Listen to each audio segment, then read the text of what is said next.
So when we looked at this data, our hopes were that the lead levels would have dropped more than they did and the iron levels would have dropped more as well. And one of the things we looked at were two homes at this point, this is a preliminary analysis, that had very persistently high lead.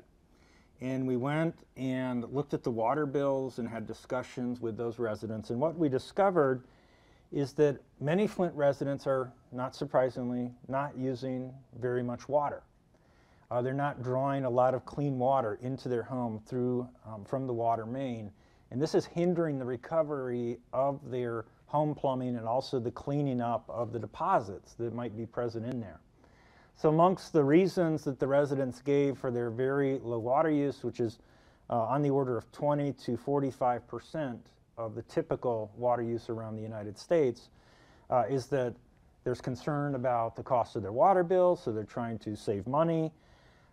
There's also concerns about the possible health effects still from the exposure, either in terms of the rashes or problems associated with bathing. And it's become common practice in some Flint homes to have no more than one quick shower per week. And on top of that, folks are using bottled water in many cases for bathing, washing dishes, and other uses. So as a result, the delivery of the cure, which is this clean water that needs to flow through the system, in some Flint homes, it's simply not happening. And according to one simple model, in a home using 20% of normal water use, it's going to take 5 times longer to clean up those pipes, get the biofilms and lead under control.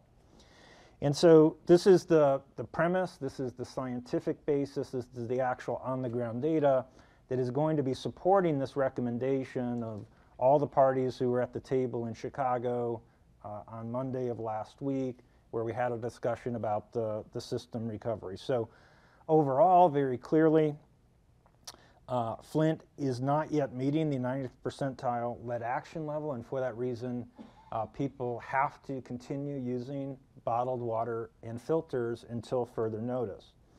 The other thing that we want to emphasize is just because you had your water tested once and it was safe does not mean that your water is safe to drink. You should still be using the bottled water and filters to protect yourself and your family.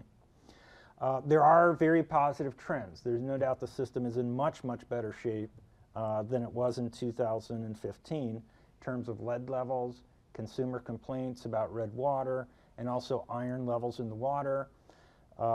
And the system is definitely on its path to recovery, but we've got to get more water flowing through the system to enhance that.